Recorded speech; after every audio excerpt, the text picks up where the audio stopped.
वंदे पुरुषोत्तमम। जीवननाथ जगन्नाथ द्वितीय खंड श्री राम बसावन सिंह लिखते हैं गुरु भक्ति के बारे में। युगावतार प्रेरित पुरुषोत्तम की सर्वपरिपूर्णी अमीयवाणी समय और सीमा का अतिक्रम कर दिग दिगंत में प्रसारित हो रही है। सच्चिदानंदमयी सत्ता के परिपोषक, धर्म के मूर्त स्वरूप, प्रेम और करुणा के अवतार, महामानव के पांचजन्य के तुमुल उद्घोष से दसों दिशाएं निनादित हो रही हैं। जीवन वृद्धिकामी जिज्ञासु मानव के हृदय तंत्री तार उनके मधुर स्पर्श से झंकृत हुए बिना रह ही नहीं सकते। सुदूर अमेरिका निवासी मिस्टर रॉबर्ट कमिंग भी ऐसे लोगों में से ही एक हैं। रॉबर्ट किसी एक समय थाईलैंड के किसी कॉलेज में अंग्रेजी के प्राध्यापक भी रह चुके हैं। कुछ दिन पहले स्थानीय देवघर कॉलेज में वहाँ के माननीय प्राचार्य एवं अन्य कुछ अध्यापकों तथा छात्रों के साग्रह अनुरोध पर उन्होंने शेक्सपियर साहित्य पर एक व्याख्यान भी दिया है। कुछ दिनों से सत्संग आश्रम में ही रहते हुए श्री ठाकुर का सानिध्य लाभ करके उनकी दिव्य वाणियों का रसास्वादन कर रहे हैं। सत्संग के सभापति श्रद्धेय श्री सुशील चंद्र बसु के माध्यम से इन्होंने परम दयाल श्री ठाकुर का महानाम दीक्षा भी ग्रहण किया है। दीक्षा के उपरांत mister Robert coming Shri Thakur के श्री चरणों में आकर अर्धांजलि अर्पित करते हुए भक्ति सहित उनको प्रणाम निवेदन करते हैं।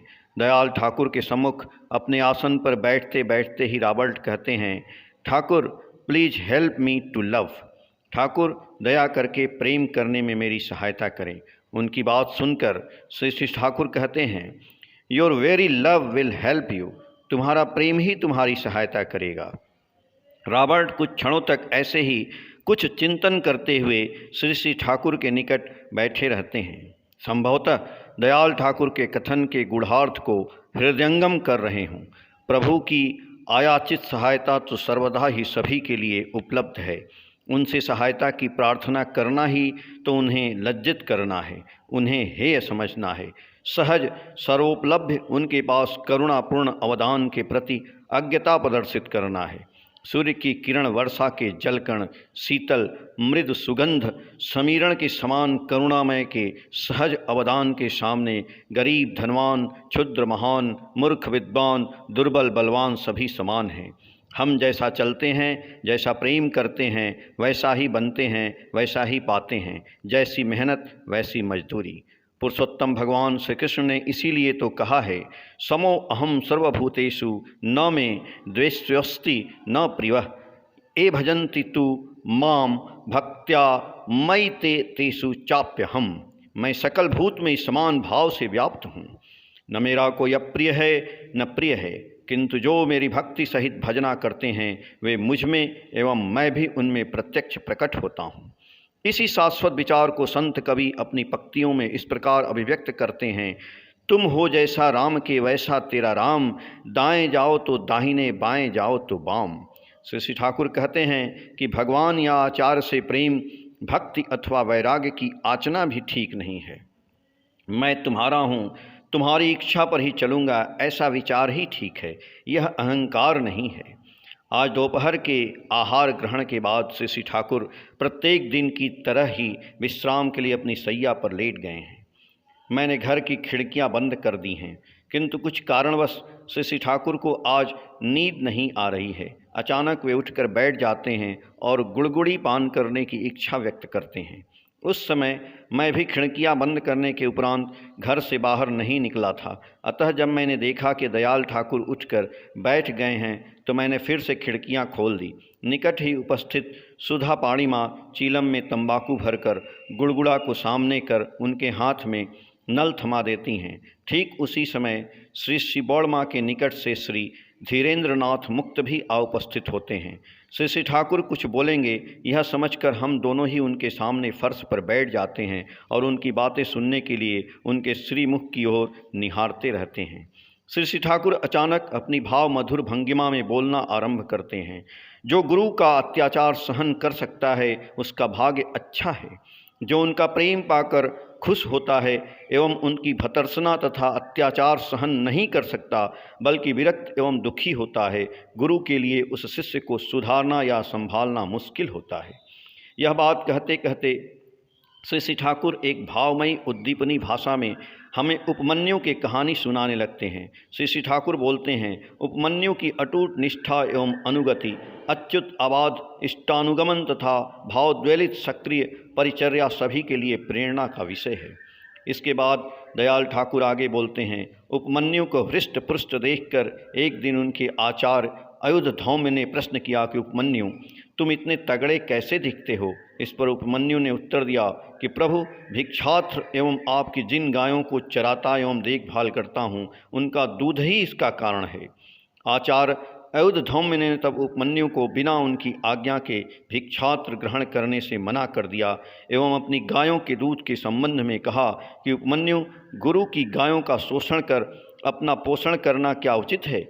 यह बात सुनकर उपमन्यु विह्वल होकर कहते हैं कि प्रभु, जीवन में फिर कभी ऐसी भूल नहीं होगी। इसके बाद से उपमन्यु गायों के थन में लगे दूध के फेन को ही चाट कर अपनी क्षुधा का निवारण करने लगे। आचार्य ने तब उपमन्यु को इस तरह से फेन चाटने से भी रोक दिया। एक दिन गौ चारण करते करते उपमन्यु ने भूख की ज्वाला में व्याकुल होकर अकवन के पत्ते खा लिए और अंधे हो गए।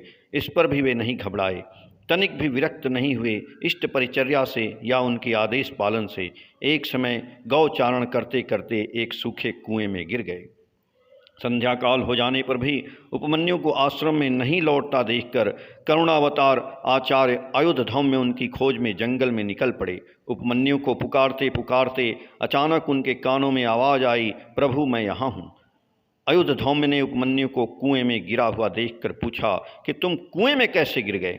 इस पर उपमन्यु ने भूख मिटाने के लिए अकवन के पत्ते खा लेने और अंधे हो जाने की बात उनसे कही।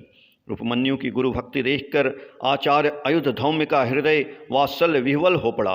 उस अवस्था में भी उपमन्यु ने अपने अंधेपन एवं पीड़ा की अवहेलना करते हुए क्षमा प्रार्थी होकर गुरु से कहा कि प्रभु, मैं तो यहाँ हूँ, न जाने आपकी गायें किधर चली गई हैं।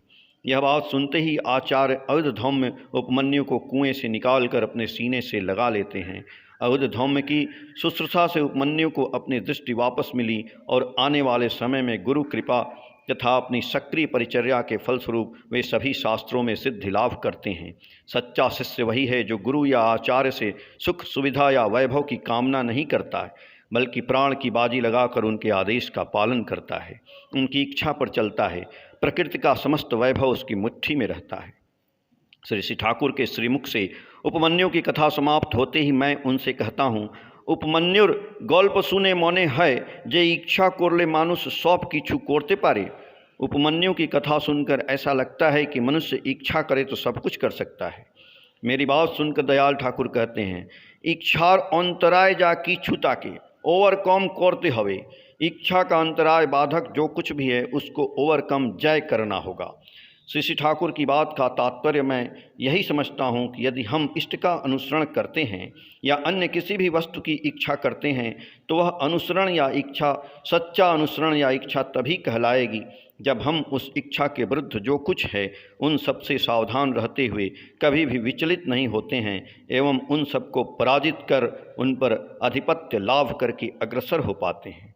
इसके अलावा प्रारंभ में जिस बात का उल्लेख मैंने किया था कि इष्ट गुरु या पूर्व प्रिय परम से प्राप्त की आकांक्षा में कुछ भी नहीं मांगना चाहिए या प्रार्थना नहीं करना चाहिए, इस प्रसंग में यहाँ श्री ठाकुर की बातों का उल्लेख किया जा सकता है। वे कहते हैं, प्रार्थना का अर्थ है गुरु के इच्छा अनुसार चलना, to fulfil his intention, to serve according to his intention. उनकी इच्छा पूर्ण करना, उनकी अभिप्राय अनुध्यायी सेवा करना।